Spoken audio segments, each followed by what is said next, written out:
Mandi pun dilarang, nggak bisa mandi, nggak bisa gosok gigi. Halo guys, kembali lagi di podcast Malam Betampat, tempat anak-anak pemuda dan remaja berkreasi. Pada saat ini kita berkesempatan untuk hadir di salah satu museum yang ada di Tondano. Namanya yaitu Museum Holocaust Yahudi di Tondano. Teman-teman, pada saat ini kita berkesempatan untuk berbicara, berdiskusi dengan ada dua narasumber di sini. Mungkin kita akan kenalan dulu dengan bapak-bapak yang ada duduk di sini. Kita mulai dengan bapak yang ada di ujung. Hai, nama saya Pak Sadona. My name Hebrew Yeshua bin Abraham. Halo, nama saya Rudolf Kowole. Nama Ibrani saya Mordecai bin Abraham.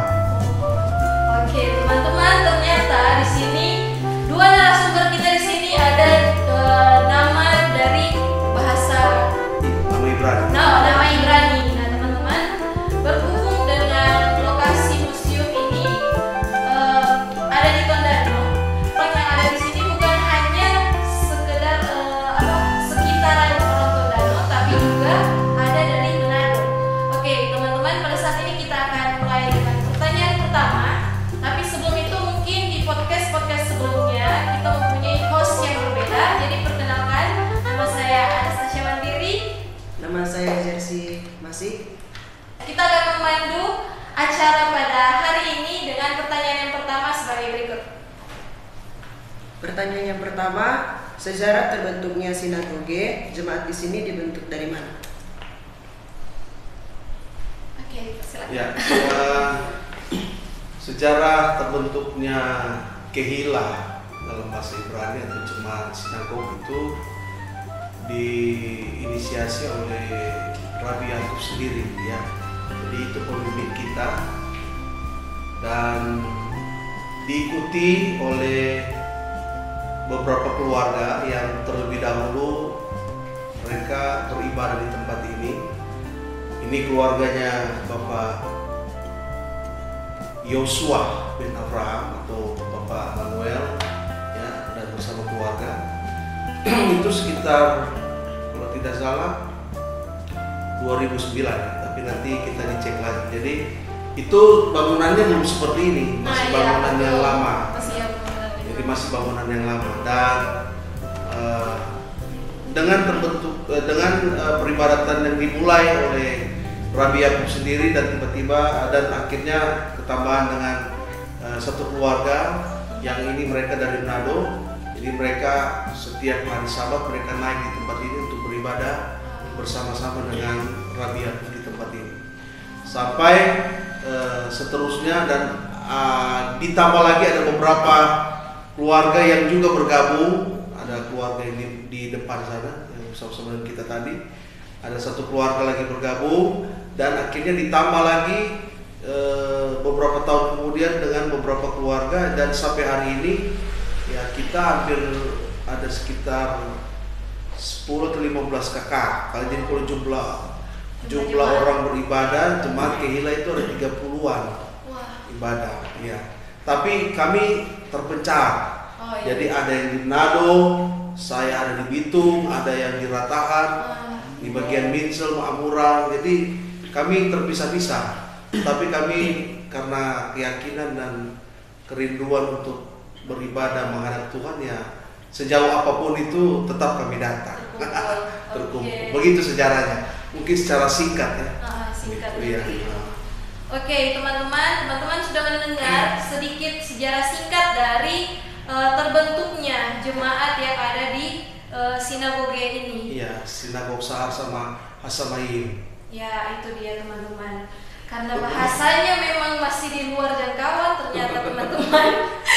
Oke, pada saat ini tolong sudah ingat itu ternyata di sini ada sekitar 10 sampai 15 kakak yang terpencar dari Tondano, Ratahan, Bitung, Manado dan apalagi Amurang. Wah, jadi teman-teman bisa lihat perjuangan mereka kalau misalnya kita dalam beribadah hanya di lingkungan sekitar itu satu gereja, tapi ini terpencar dan datang di sini untuk betul-betul ingin beribadah. Nah, itu salah satu contoh yang patut kita contohi Kemudian pertanyaan berikutnya, selain kegiatan peribadatan, di sini ada kegiatan apa saja Pak yang biasa dilakukan jemaat? Kalau pada waktu raya Idul Fitri, buka puasa bersama. Oh, buka puasa bersama. Jadi sudah berapa kali dibuat di sini itu buka puasa bersama di sini. Sempat dihadiri dulu itu oleh Wakil Bupati Serundayang, Ivan Serundayang. Jadi bukan hanya sekali tapi sudah 2 kali, dan itu bukan hanya di sini juga, kadang kita sama-sama ke Masjid Kiai Mojo yang ada di Tondano sini. Nah, itu sosialisasi kita di sini. Jadi bukan hanya sendiri tapi kita begitu juga dengan umat Nasrani, kalau nggak salah itu sering begitu juga kan. Kalau sosialisasi kan bukan berarti dengan sama antar umat beragama, ada juga ormas juga, ormas. Jadi datang kalau kita ada kegiatan ibadah, kalau ada tamu dari luar, mereka juga sering sama-sama, artinya menjaga keamanan. Betul, untuk kita semua di sini seperti. Oke. Jadi teman-teman, ternyata bukan cuman orang-orang yang ada di jemaat sinagoge ini, tapi ternyata ada keterlibatan antara masyarakat yang ada di luar. Dan itu kalau mau bilang itu termasuk respon positif berarti dari masyarakat. Iya, betul. Kan ini Pak, waktu lalu bangunannya belum begini. Waktu lalu bangunannya masih bentuk rumah Belanda lah. Oke, itu kira-kira yang bangun memang dari awal dari mana kira-kira itu? Jadi pembangunan renovasi rumah ini pertama dimulai dari jemaat yang ada. Jadi jemaat ini ada berapa orang berinisiatif untuk ibaratnya kita gotong royong tambah-tambah. Sehingga dari itu akhirnya Tuhan buka jalan, mengirim donatur untuk supaya lebih bagus lagi. Jadi dimulai dari jemaat, sehingga ada donatur dari luar itu, dari orang Israel sendiri, artinya yang sama kita agama Yahudi saling membantu, dan kemungkinan besar ada juga yang dari di luar agama Yahudi yang membantu mungkin. Cuma kita tidak sempat jadi pembangunan ini memang diawali dari anggota jemaat, baru ada donatur. Tapi tidak seberapa dari anggota jemaat, tapi yang paling banyak itu dari luar, sehingga sampai seperti ini. Sudah ada ruangan sendiri-sendiri, holokos, mikve, maupun tempat ibadah, maupun ada tempat istirahat untuk rabi. Oke, teman-teman, khususnya yang ada di Tondano, mungkin beberapa tahun yang lalu kalian bisa melihat bagaimana kondisi dari rumah beribadah sinagoge di sini. Teman-teman bisa bandingkan dengan tahun-tahun yang dari tahun kapan Pak? 3 tahun lalu. 3 tahun lalu itu dibentuk jadi beberapa tempat, sudah dipisahkan antara tempat ibadah, museum, dan apa tadi? Briefing. Tempat kolam baptisan. Orang baptisan. Oke, teman-teman. Mungkin itu penjelasan dari narasumber kita pada hari ini. Selanjutnya mungkin ada pertanyaan dari JJ. Adakah makanan-makanan yang dilarang? Soal makanan memang ada. Kita buat titik tolak di kitab Perjanjian Lama, kalau orang Kristen bilang itu di Imamat pasal yang 11.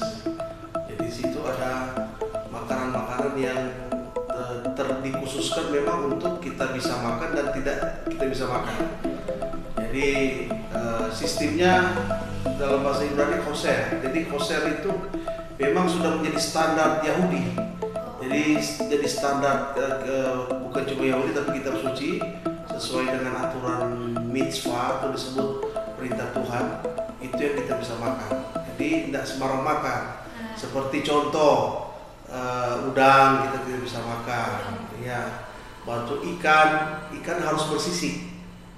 Jadi kalau ikan tidak bersisik itu itu tameh dalam bahasa Ibrani atau haram dalam bahasa Indonesia.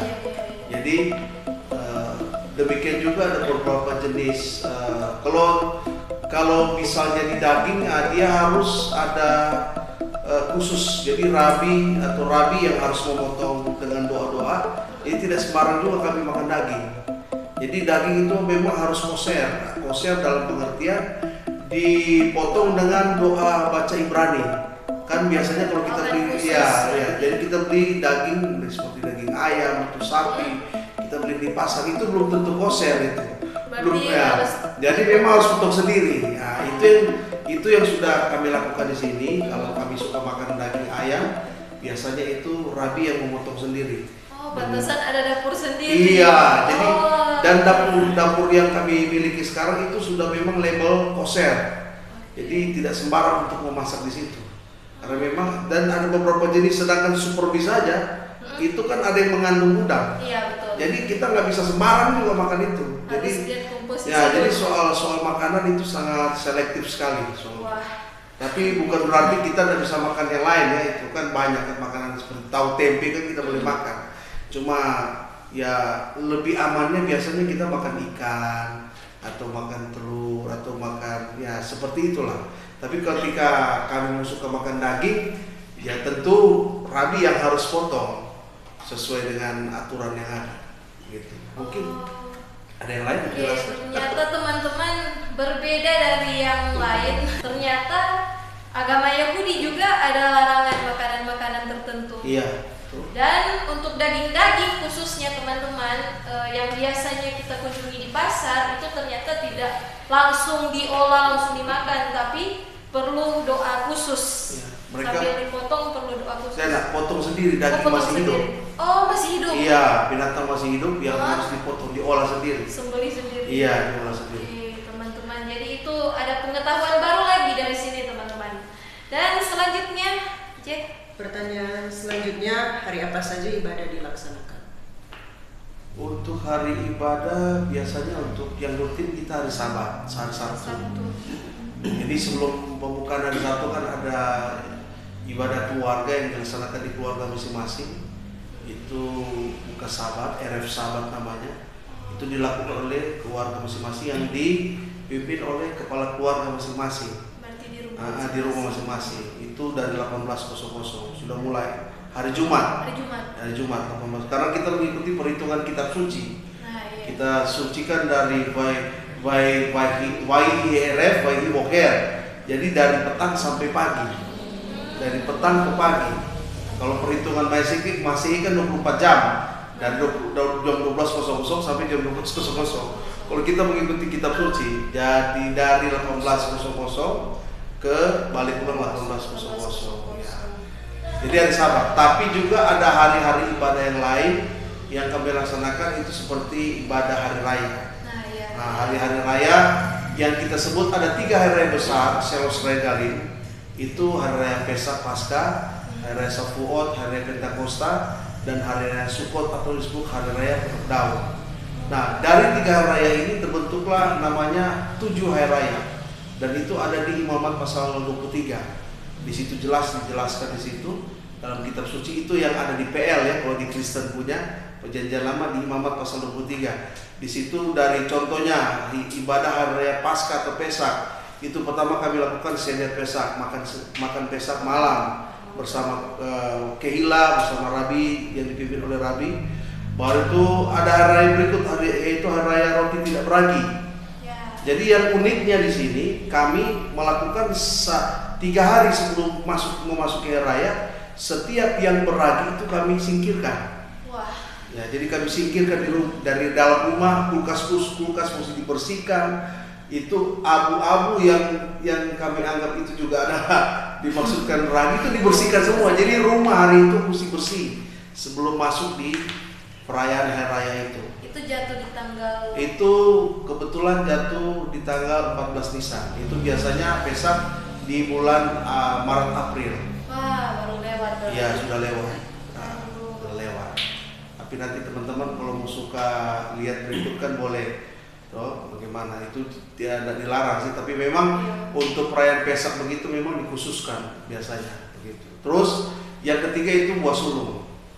Nah, buah sulung biasanya kami itu perayaan yang ketiga di perayaan Paskah.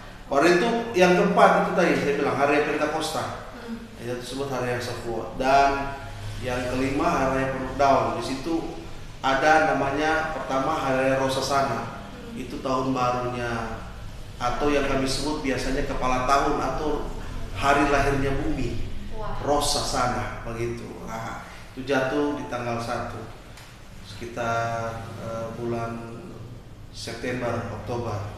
Jadi habis Rosasana kita masuk Yom Kippur. Nah, Yom Kippur itu 1 hari penuh kami semua Kehila bersama Rabi itu dari malam kami sudah tinggal di sini. Jadi tidak bikin apa-apa pun. Nah, ini yang uniknya di kami ketika puasa, sampai minta maaf mandi pun dilarang. Nggak bisa mandi, nggak bisa gosok gigi semua sampai selesai nantinya di 18.00 baru kita bisa laksanakan semua. Jadi puasa full. Kan beda yang lain kan, kalau yang lain puasa kan mandi boleh, kalau kita nggak, sampai mandi pun nggak, karena memang kita mengikuti aturan mitzvah yang ada gitu. Nah, baru itu yang terakhir itu hari raya namanya Pondok Daun. Jadi kita hari Sukkot. Nah, itu kalau dihitung semua menjadi 7 hari raya. 7 hari raya. Nah, tapi disingkat menjadi 3 hari raya besar. Itu Salos Regalim namanya.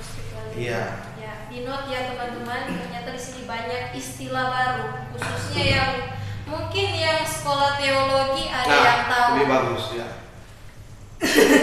Tapi mungkin yang ya seperti saya dan juga JJ banyak istilah-istilah baru yang belum kita pahami teman-teman. Dan ini banyak belajar, banyak ilmu baru lagi yang kita dapat. Dan untuk hari raya yang kita tahu, yang kita bersama tahu, biasanya ada beberapa hari raya itu ditentukan di kalender. Tapi ternyata kalau di agama Yahudi beda lagi ya, ada 7 tadi ya tadi. Ya, di kitab suci. Oh, berdasarkan kitab suci. Iya. Tapi ada 2 juga hari raya juga kami lakukan. Itu hari raya Purim dan hari raya Hanukkah. Nah, biasanya hari raya Purim itu jatuh di bulan Maret dan Hanukkah itu jatuh pas hampir sama-sama di bulan Desember. Jadi Natal begitu, itu kami juga ada Hanukkah di situ. Kira-kira itu Pak? Jadi kegiatan apa? Perayaan Hanukkah kita biasanya yang kemarin kita bersama-sama dengan Pak Bupati kita menyalakan 9 lilin, 9 lampu itu sana. Contohnya itu. Coba kami ke sana, lihat ke sana tuh kamera itu. Jadi ada contoh ya ini. Itu. Iya, Hanukkah. Itu ada sejarahnya. Dan itu ada di sejarahnya di kitab Nasrani itu di kitab 1 Makabi. Jadi situ tentang sejarah perlawanan Yahudi yang merebut kembali bait suci dan akhirnya mereka menang dan terjadilah mujizat yang luar biasa selama 8 hari. Padahal kalau mau dijelaskan itu minyaknya cuma cukup 1 hari, tetapi mujizat Tuhan terjadi selama 8 hari minyak itu tidak pernah habis. Jadi ada mujizat. Makanya kami merayakan namanya Hanukkah. Gitu. Tambahan lagi di sejarahnya teman-teman. Jadi tadi di note ya, untuk yang mungkin penasaran dengan hari raya bisa dibuka dalam Imamat 23. Silakan buka. Di notis ya teman-teman, dibuka, dibaca. Selanjutnya mungkin ada pertanyaan lagi tentang pertanyaan selanjutnya, apa nama kitab yang digunakan? Pak, Oke. Yang kami pakai di sini itu biasanya ini Sefer HaTorah namanya. Jadi Sefer HaTorah ini itu yang tulisan para rabi. Jadi kitab itu dari kitab Bereshit sampai kitab Devarim. Jadi kitab Bereshit itu kitab Kejadian sampai kitab Ulangan. 5 kitab Musa yang disebut dalam PL itu toh kitab Perjanjian Lama. 5 kitab Musa. Nah, 5 kitab Musa ini itu ditulis oleh tangan rabi sendiri. Jadi tidak sembarang untuk tertulis Sefer Torah, tapi ada dicetak ya dalam satu biasanya yang kita pakai di sidor itu, kita pakai dalam pembelajaran di dalam ibadah, ritual ibadah itu ada sidor, dan di dalam sidor itu juga ada ulasan atau isian dari lima kitab Musa itu. Kita bisa baca itu di setiap Sabat biasanya, begitu. Jadi kalau kitab yang kita pakai tentunya PL itu kami sebut Taurat atau Torah dalam bahasa Ibrani. Nah, di dalam Torah itu ada kitab Nevi'im dan Ketuvim. Ini yang teologi ini. Nevi'im, Ketuvim. Nevi'im itu adalah kitab para nabi. Ketuvim itu kitab saduran, ya seperti kitab Esther dan beberapa kitab-kitab yang lain yang tertulis di sini. Nah, kitab-kitab ini yang kita pakai biasanya. Nah, contohnya hari Purim, kita baca kitab Esther. Karena kisah-kisah di situ kan, atau biasanya ya mungkin ada teman-teman yang kalangan gereja-gereja aliran Pentakosta yang lain, mereka biasa bilang katanya puasa Esther dan segala macam. Padahal ya itu fungsi pada puasa Esther itu untuk merebut kembali bagaimana supaya Tuhan menyatakan kepada orang-orang Yahudi bisa dibebaskan di zaman Babel waktu itu, begitu. Jadi bukan cuma asal-asal puasa, ya. Jadi memang puasa untuk supaya terjadi kemenangan. Tuhan tolong, dan itu luar biasa. Saya bilang tadi bahwa ternyata sebelum Haman, makanya ada kisah yang namanya kisah Haman. Sebelum Haman mau membunuh seluruh umat Yahudi yang ada di tembok Susan, itulah pertolongan Tuhan terjadi luar biasa saat itu. Makanya sejarah ini itu sangat-sangat tertanam sekali di kalangan kami orang-orang Yahudi. Oke. Teman-teman sudah dengar. Jadi dibahas di sini sebenarnya cuma nama kitab, tapi dalam kitab itu ternyata ada kisah, ya, sejarah yang kalau mau bilang orang Nasrani pun pasti tahu itu yang ada di dalam Esther.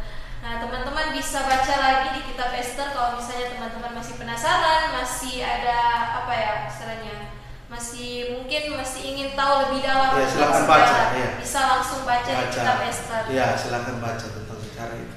Oke, teman-teman. Mordekai dengan Haman. Saat ini kita masuk lebih dalam lagi tentang ibadah. Oh ya. Jadi teman-teman, sebelum ini kita diberikan kesempatan untuk ikut dalam peribadatan yang hari Sabat. Hari Sabat. Ya. Dan di peribadatan itu ternyata berbeda lagi peraturannya, pada saat masuk dipisah antara laki-laki dan perempuan. Nah, kira-kira kenapa dipisah begitu, Pak? Ya, kenapa harus dipisah? Ini perlu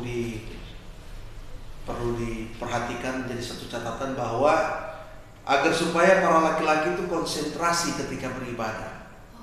Jadi konsen, ya, artinya kami di Yahudi saja ketika kami melihat seorang wanita seperti di contoh yang saya lihat dan itu merasa hasrat, itu sumber dosa itu kami dilarang seperti itu. Makanya supaya kita fokus, artinya seseorang yang mau masuk di sinagog itu memang fokus kepada Tuhan. Jadi harus memang fokusnya kepada Tuhan, bukan kepada siapa-siapa. Nah, agar supaya fokus ini bisa, ibadah ini bisa fokus, bisa terfokus, bisa terkoneksi dengan Tuhan secara baik, maka salah satunya itu dipisah laki-laki dan perempuan, begitu. Supaya perempuan kan mereka ada tempat tersendiri. Makanya di situ ada DP nama sekat, ya, ada sekat tadi ya, untuk perempuan, tapi kita duduk. Ya, duduk. Nah, duduk. Jadi bukan duduk di lantai, kita duduk. Perempuannya disekat gitu. Oke, nah teman-teman, untuk videonya nanti akan dibuat secara terpisah, liputan dari peribadatan yang sudah dilaksanakan setiap hari Sabtu. Teman-teman bisa lihat videonya, itu memang terpisah antara tempat duduk laki-laki dan perempuan. Dan mungkin ada pertanyaan dari JJ. Pertanyaan selanjutnya, kenapa tempat duduk wanita itu di belakang mimbar? Tempat duduk wanita di belakang mimbar, maksudnya di belakang tema. Iya, betul. Jadi kalau memang melihat posisi bangunan ya harus seperti itu. Masa kok dia mesti duduk di samping begitu kan, agak rancu kan. Kalau dia duduk, contohnya Contohnya di sini laki-laki, di sini perempuan, tebanya di sini terus Tetap berhadapan. tetap berhadapan. Pembicara yang laki-laki fokusnya tetap ke wanita. Jadi dalam pengertian bahwa memang tempat wanita memang harus tempatnya di belakang, tapi bukan berarti wanita kita belakang. Nah, maksudnya itu dikhususkan seperti itu. Atau biasanya kan wanita-wanita ini kan ada anak-anak kecil.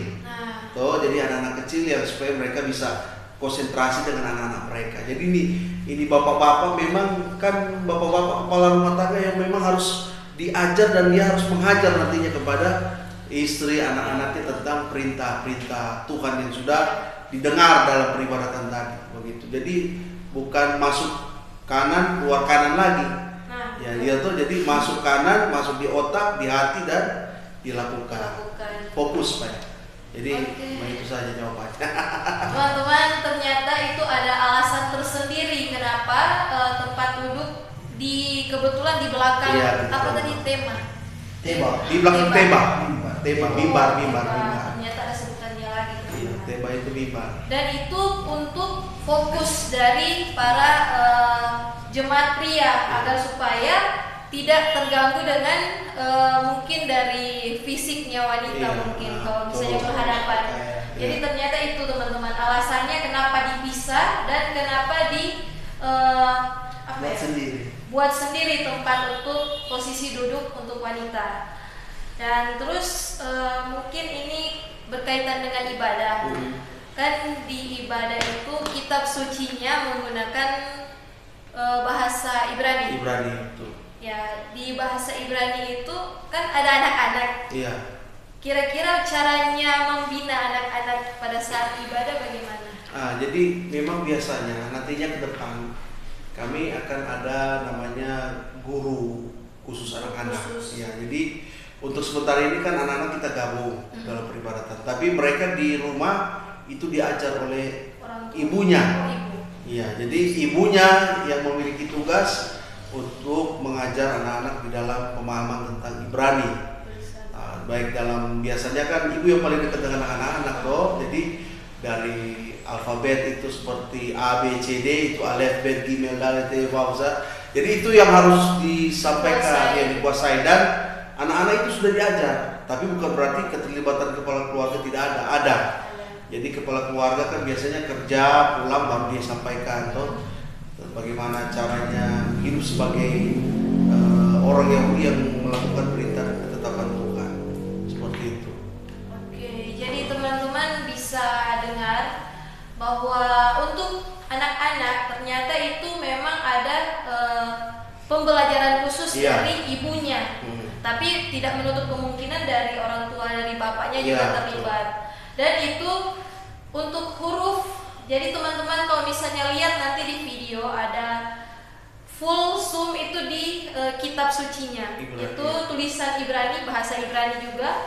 Dan ternyata itu bukan cuma sekedar masuk, buka tanpa paham, tapi mereka sudah tahu, sudah dididik dari kecil, sudah mengenal huruf dan bahasa itu. Sehingga pada saat mereka dewasa itu bukan ya istilahnya kalau kami baru masuk lihat saja sudah bingung Pak sebenarnya.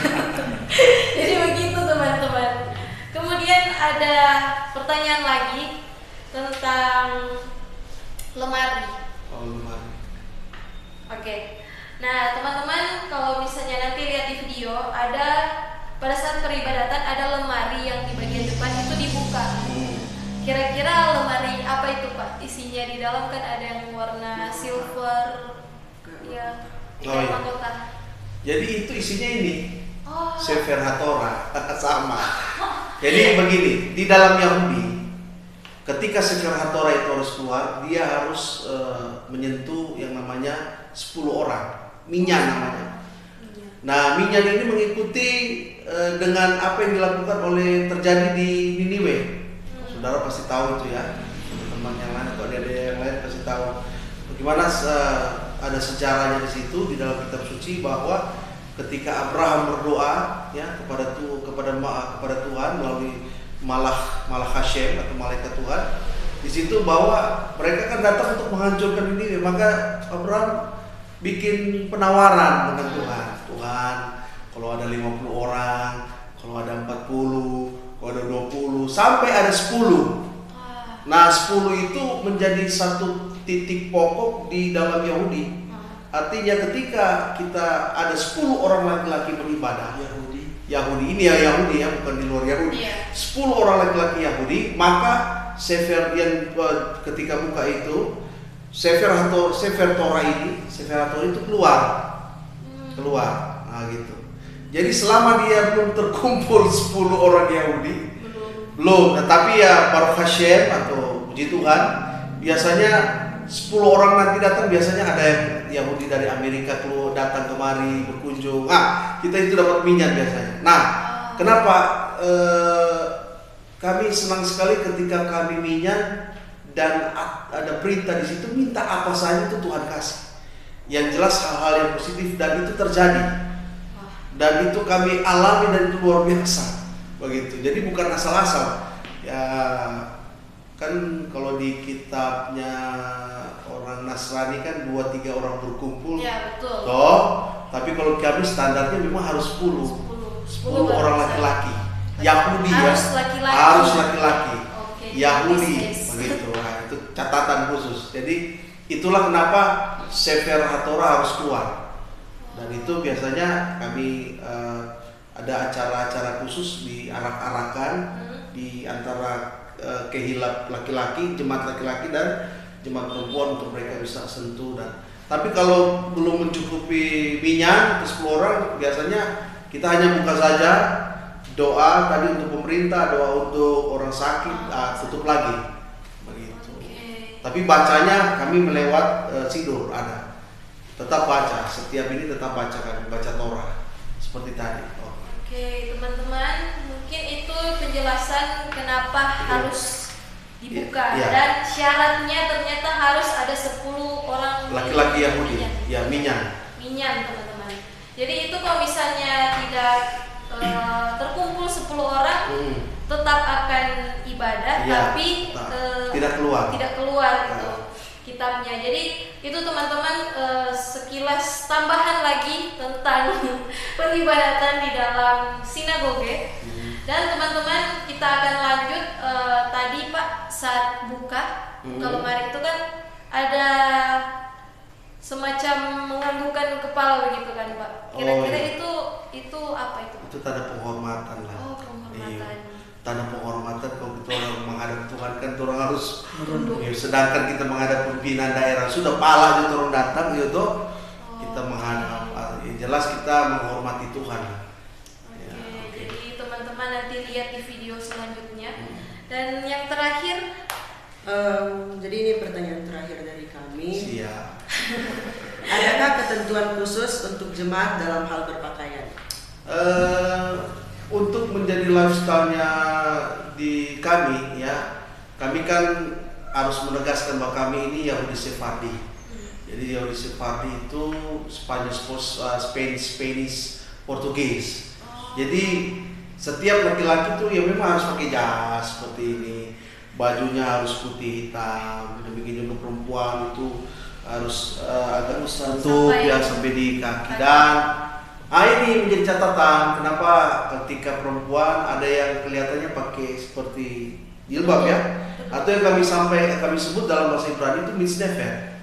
Jadi itu adalah tanda seseorang perempuan yang sudah berkeluarga. Sudah menikah. Jadi tanda penghormatan. Jadi tidak sembarang ya, tidak sembarang. Jadi kalau ada yang pakai misnefer, berarti udah kawin ini. Tapi kalau perempuan ladies masih single pakai misnefer, aneh nanti kan. Jadi mereka biasanya nggak pakai seperti itu. Itu yang membedakan. Dan laki-laki kenapa ketika masuk ke sinagog harus pakai kippah namanya. Ini kippah namanya ini ya. Nah kippah ini adalah tanda penghormatan kita di hadapan Tuhan. Artinya pengetahuan kita tidak akan melebihi daripada Tuhan. Ya, jadi selama kita tutup di ubun-ubun ini, pemahaman, kepintaran, pengetahuan kita itu harus Tuhan yang di atas. Artinya dari atas baru turun ke bawah. Jadi hikmat itu dari atas, bukan dari bawah ke atas. Hikmat itu dari atas ke bawah. Makanya di kippah ini menjadi lambang penutup untuk supaya hikmat kita itu berasal dari Tuhan. Itu saja. Teman-teman, ternyata memang banyak ketentuannya, tapi itu ada fungsinya masing-masing. khususnya untuk berpakaian dalam peribadatan. Iya. Jadi memang ada ketentuan khusus untuk para pria menggunakan jas. Tambah satu ya. Ya. Itu seperti, coba itu arahkan kamera ke sana. Oh. Iya. Nah, jadi kalau laki-laki itu harus pakai seperti itu. Coba boleh diarahkan ke belakang sedikit nanti. Ya. Ya itu namanya talit. Talit. Iya, talit. Atau disebut jubah doa. Balik Oh ulang. iya tadi. Iya tadi ya. Balik ulang. Balik ulang. Nanti itu dijeda ya, bisa dijeda. Iya boleh. Nah, jadi itu yang talit itu kami pakai laki-laki ketika kami beribadah. Itu cuma laki-laki. Nah, itu laki-laki yang pakai itu. Itu khusus. Memang kalangan ada beberapa kalangan Yahudi yang lain sih, tapi bukan kami seperti itu. Mereka perempuan juga ada yang pakai, tapi bukan seperti itu. Jadi itu nanti off the record saja. Ini memang khusus laki-laki ya, jadi khusus laki-laki yang kami pakai untuk dalam peribadatan. Itu namanya talit namanya. Jubah doa. Ada jubahnya juga guys, dan itu cuma khusus laki-laki. Ya. Jadi selain jas ada kipas, ada jubah juga, dan untuk warna hitam putih. Iya, memang menjadi warna eksklusif lah istilahnya. Ya, ini kan warna sederhana tapi warna apa ya istilahnya elegan. Elegan itu. Iya. Dan untuk wanita itu menggunakan pakaian yang kalau bilang panjang sampai di kaki, mata kaki. Iya teman-teman. Dan khusus yang sudah menikah akan ada penutup kepala seperti apa tadi ya? Penutup kepala yang menandakan dia sudah menikah atau sudah berkeluarga, sedangkan yang masih single yang belum menikah mereka tidak perlu ada penutup kepala. Iya, betul. Oke, jadi itu teman-teman dari beberapa pertanyaan dari kami ke narasumber spesial hari ini. Teman-teman bisa lihat video selanjutnya atau mungkin ada pertanyaan khusus, nanti bisa langsung ditulis di kolom komentar. Dan kami akan langsung tanya ke narasumber Boleh tambahkan sedikit tentang peribadatan. Biasanya kami bukan cuma dalam peribadatan, bukan saja di ibadah Sabat. Kami ibadah juga di rumah masing-masing. Itu 3 kali dalam satu hari 3 kali berdoa. Satu hari 3 kali berdoa. Itu saharit pagi, ibadah pagi atau mincha, ibadah siang, dan ibadah sore, RF biasanya. Nah itu kami kerjakan setiap hari.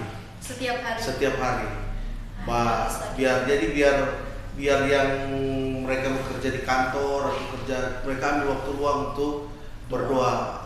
Itu berapa menit Pak? Enggak lama juga sih, 5 menit saya sudah selesai. Iya begitu. Jadi itu untuk ibadah hari-hari ya. Ibadah hari-hari. Tambahan saja. Oke, teman-teman, ada tambahan sedikit tentang peribadatan. Ternyata mereka juga ada ibadah perharinya, dan itu dilakukan setiap hari. Tiga kali berdoa. Jadi itu ada di pagi, Sahari, terus ada mincha di siang dan sore. Marif. Dan itu jam berapa Pak kalau sore? Ya sore itu biar 18.00. Kembali lagi ke 18.00 guys. Oke teman-teman, mungkin ini sekian dulu podcast dari Rumah Literasi Torang Petampa. Kami mengucapkan terima kasih banyak kepada bapak-bapak narasumber yang sudah punya waktu kesempatan untuk berbagi, berdiskusi, bahkan membagikan ilmu kepada teman-teman yang menonton nantinya. Jadi teman-teman jangan lupa komen, like, subscribe, dan di-share ke teman-teman kalian yang banyak agar supaya bukan hanya kami yang dapat ilmunya, tapi kalian juga dapat ilmunya.